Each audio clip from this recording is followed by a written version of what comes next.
Hello বন্ধুরা, আশা করি তোমরা প্রত্যেকেই খুব ভালো আছো। তো এই নোটিশটা তোমাদের কাছে প্রত্যেকের কাছে চলে এসেছে আশা করছি।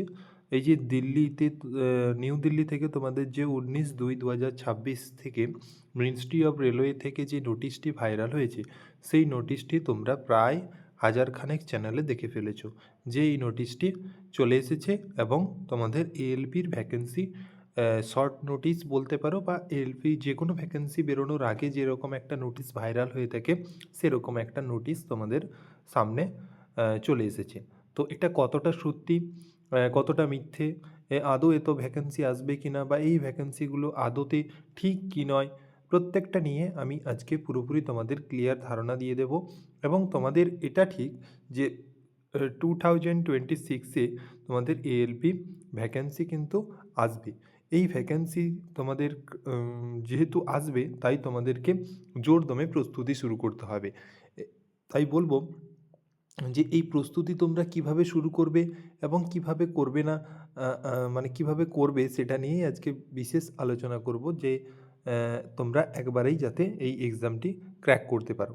ওকে, দেখো,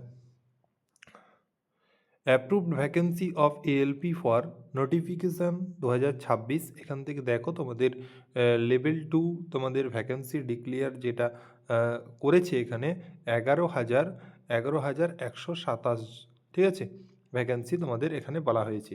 যেখানে তোমাদের বলা হয়েছে সেন্ট্রাল রেলওয়ে থেকে 1400 ভ্যাকেন্সির কথা বলা হয়েছে, ইস্ট সেন্ট্রাল রেলওয়ে থেকে 700 ভ্যাকেন্সি, ইস্ট কোস্ট রেলওয়ে থেকে 1625 ভ্যাকেন্সি এবং ইস্টার্ন রেলওয়ে থেকে তোমাদের দেখো 608 বলা হয়েছে, এখানে আরও অ্যাড হবে তোমাদের, ঠিক আছে।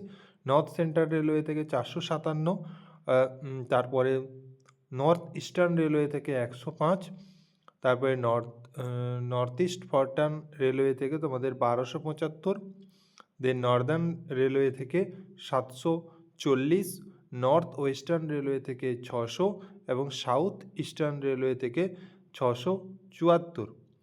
নেক্সট দেখো, সাউথ ইস্ট সেন্ট্রাল রেলওয়ে থেকে 200, সাউথ ইস্টার্ন রেলওয়ে থেকে তোমাদের রয়েছে 1531 এবং দেখো সাউদার্ন রেলওয়ে থেকে 250 এবং সাউথ ওয়েস্টার্ন রেলওয়ে থেকে তোমাদের রয়েছে 200, তারপরে ওয়েস্ট সেন্ট্রাল রেলওয়ে থেকে 541, ওয়েস্টার্ন রেলওয়ে থেকে 214 এবং দেখো তোমাদের যেটা তোমাদের বলেছে এই যে সিএলডাব্লিউ, এই সিএলডাব্লিউ ওয়ার্কশপে তোমাদের কিছু ভ্যাকেন্সি থাকবে। ওকে, ওয়ার্কসের জন্য তোমাদের বেশ কিছু ভ্যাকেন্সি থাকবে। টোটাল এরকম তোমাদের 11,227টি ভ্যাকেন্সির কথা কিন্তু এই নোটিশে বলা হয়েছে। এই নোটিশটি আদতে সত্যি কিনা তা কিন্তু এখনও বলা খুব সম্ভব নয়, তবে ভ্যাকেন্সি তো আসবে, এটা 100%। 2026-এ ভ্যাকেন্সি কিন্তু আসবে। আর এইটা তোমরা লক্ষ্য করলে দেখতে পাবে যে প্রত্যেক ভ্যাকেন্সি আসার আগে এরকম একটা নোটিশ কিন্তু অবশ্যই ভাইরাল হয়ে থাকে। তো যেরকম ডেট তোমাদের রয়েছে টেন্টেটিভ, সেই ডেট অনুযায়ী তোমাদের কিন্তু এলপি ভ্যাকেন্সি কিন্তু তোমাদের আসতে চলেছে। তাই তোমাদের বলবো এই নোটিশের পেছনে পড়ে না থেকে বা কত ভ্যাকেন্সি আসবে কী আসবে সেগুলো না ভেবে তোমরা কিন্তু প্রস্তুতি জোরদমে শুরু করো। তো কোথা থেকে কি পড়বে সেগুলো নিয়ে আমি তোমাদের চুলচেরা বিশ্লেষণ করব এবং একটা বেস্ট অ্যাপ্রোচ তোমাদের বলবো যে তোমরা কিভাবে শুরু করলে তা তোমরা আয়ত্ত করতে পারবে। আগে দেখো, আগে তোমাদের যেটা বলি সেটা হচ্ছে গিয়ে ম্যাথ। তোমাদের কি ফাউন্ডেশন করতে হবে, আগে ফাউন্ডেশন করতে হবে। সে তোমরা ইউটিউবে সার্চ করে নিবে এবং যার ভালো লাগবে সেখানেই তোমরা কিন্তু করো, ঠিক আছে। যার ভালো লাগবে সেখানেই তোমরা করো যাতে তোমাদের কোনো প্রবলেম না হয় বুঝতে। নেক্সট হচ্ছে গিয়ে সায়েন্স তোমরা আগে আমি বলবো ক্লাস 6 to 10 এনসিইআরটির যে বই রয়েছে সেই এনসিইআরটির বইটা পড়ো, বুঝে বুঝে পড়ো, তাহলে কিন্তু সায়েন্সটা তোমাদের কাছে অনেকটা ইজি মনে হবে।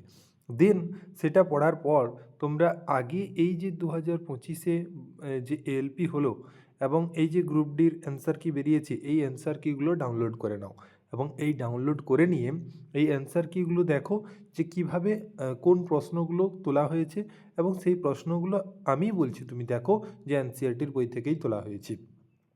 তাই এনসিইআরটি তোমরা পড়ো, তারপরে তোমরা পিওয়াইকিউ প্র্যাকটিস করো, দেখবে তোমাদের প্রিপারেশন কিন্তু 100% হয়ে গেছে, ঠিক আছে। তাহলে এভাবে তোমরা কিন্তু নিজের প্রস্তুতিটাকে আরও শক্ত করতে পারো, আরও দৃঢ় করতে পারো, যাতে তোমরা জবটা সিকিওর করতে পারো। তাই ওই আগুপিছু না ভেবে তোমরা কিন্তু অবশ্যই আজ থেকে পড়াশুনো শুরু করে দাও। এবং এই চ্যানেলের পক্ষ থেকে যদি তোমাদের কোনো হেল্প লেগে থাকে তাহলে কিন্তু অবশ্যই আমাকে কমেন্ট বক্সে জানিও, আমি প্রত্যেককে হেল্প করার চেষ্টা করব। অর্থাৎ তোমাদের নোটস রিলেটেড বা কীভাবে পড়বে, কোন স্যারের কাছে পড়বে, সেই সাজেশন তোমরা যদি চাও আমি বলে দেবো, কোনো প্রবলেম নেই। আর চ্যানেলে যদি নতুন হয়ে থাকো অবশ্যই চ্যানেলটিকে সাবস্ক্রাইব করে রাখবে এবং তোমাদের কমেন্টে কিন্তু মূল্যবান বক্তব্যটি অবশ্যই জানাবে। Thank you for watching. Next তোমাদের আবারও তোমাদের আপডেট নিয়ে পরবর্তীতে আলোচনা করব।